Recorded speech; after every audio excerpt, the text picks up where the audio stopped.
Oh, nice. Well, how do you do, buckaroos? And how the heck are you? I am Tom the Beer Whisperer, and I just got this Pilsner Urquell, but I want to read something from their actually not from their website. I want to read an email that was sent to me.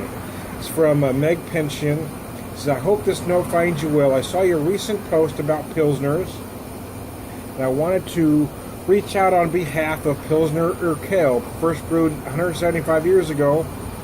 Pilsner Urquell is the original Pilsner that inspired all others. I wanted to see if you would like to have a taste of the first golden beer, because we'd love to send you product and swag on us.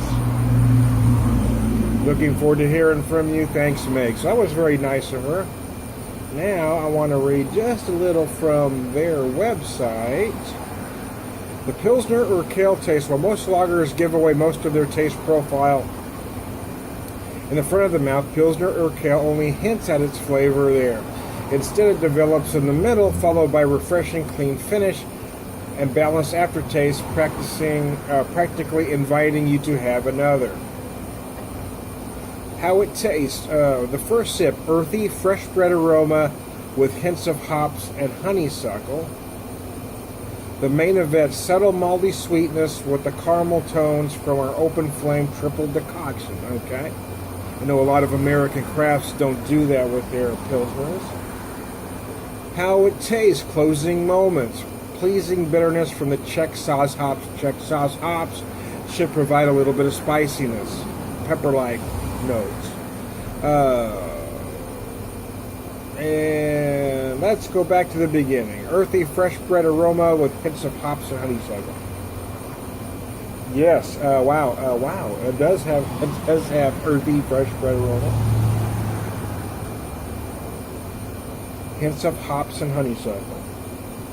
Yeah, why the hell not? That's probably honeysuckle I'm getting there. It's something. The main event, steady malty sweetness with caramel tones from our open flame triple decoction.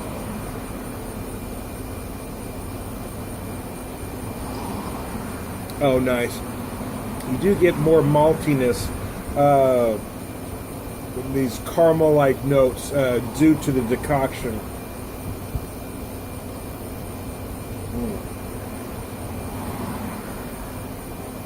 Gives you much more in the middle than many American craft Pilsners, especially any macro so-called Pilsners that aren't really Pilsners.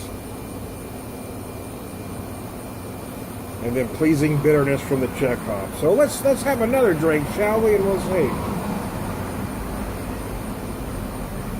Using my Radaburger glass and my Radaburger bottle opener. They sent me the beer along with a couple of t-shirts. I can't wear the t-shirts because they're a size large. I'm not complaining. I'm very happy. I'm not looking to give t-shirt them out, but I doubt if I'm ever getting into a size large. And then a nice letter that I didn't bring out with me, but I'm going to have it framed.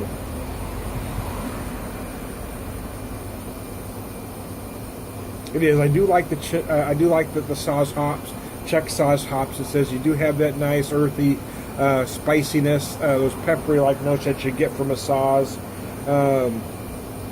Many Pilsners use various noble hops. Some use more than one. See a lot of Hallertau varieties, but I do like the sauce because I like those peppery notes, and especially because this beer is so bready, and then you got the decoction where you have that bit of sweetness, so those big malty tones, having that peppery sauce really balances it out nice. It's a fine beer. 4.4% it says. Well, just lost cap there. That's all it says on the bottle, 4.4%. These are 11.2 ounce bottles. Got that Eastern European bottle, the 11.2 ounce. It's nice. I got a little bit more I'm going to pour in here. Although the Pilsner is typically a beer you want to drink very cold, and you certainly can, and I did have this very cold to start with, although it took me a little bit to set up the video because I did warm up a tad. Because I'm dealing with a real beer here, because I'm dealing with a a beer that uses quality ingredients, because I am drinking a beer that's not loaded with cheap adjuncts. It does not get sickeningly sweet and syrupy like like American macros do.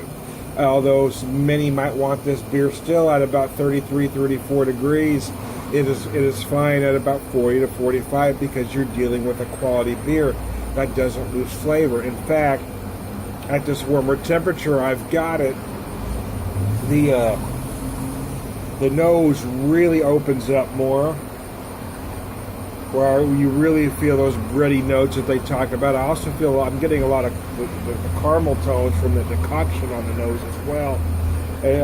What's nice that decoction gives you that beautiful golden color there.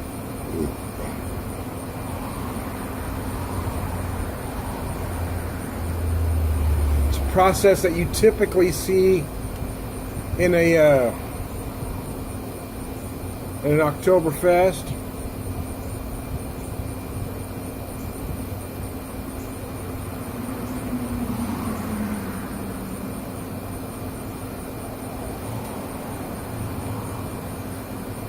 But I know a lot of, a lot of American brewers that make a Pilsner don't use a decoction.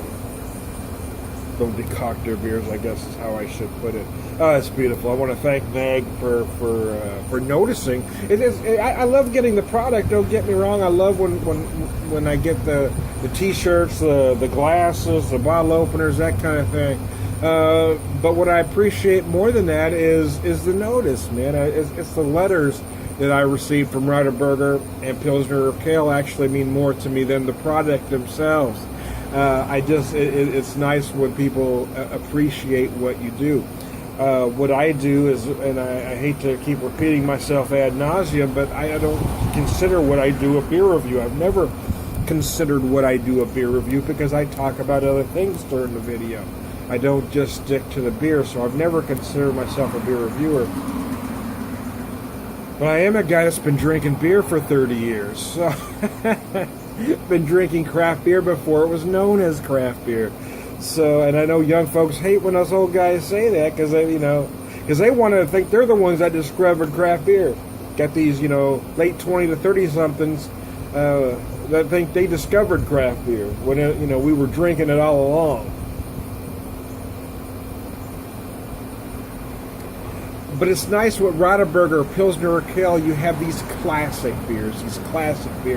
Early on, 70s especially, even though I wasn't legally of drinking age until 86, but for a long time we didn't have a lot of beer choices. So when we wanted better beer, we would gravitate towards these imports. I first found this at a liquor barn in California back in about 86, I think. I just remember the liquor bar commercial about the Pilsner Urquell and going out and trying it and thinking how much more flavor it had than American Pilsners.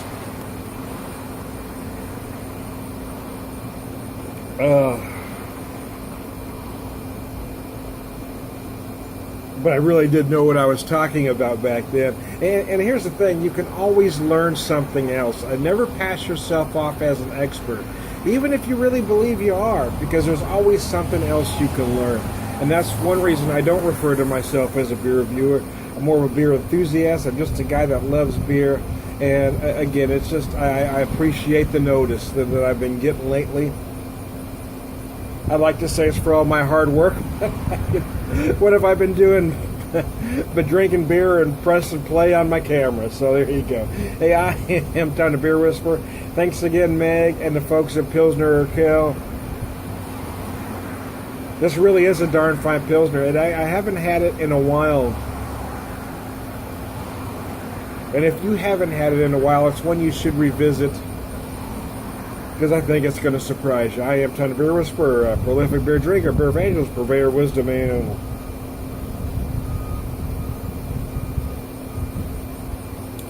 oh, biscuits and gravy, that's tasty. All around, good guy.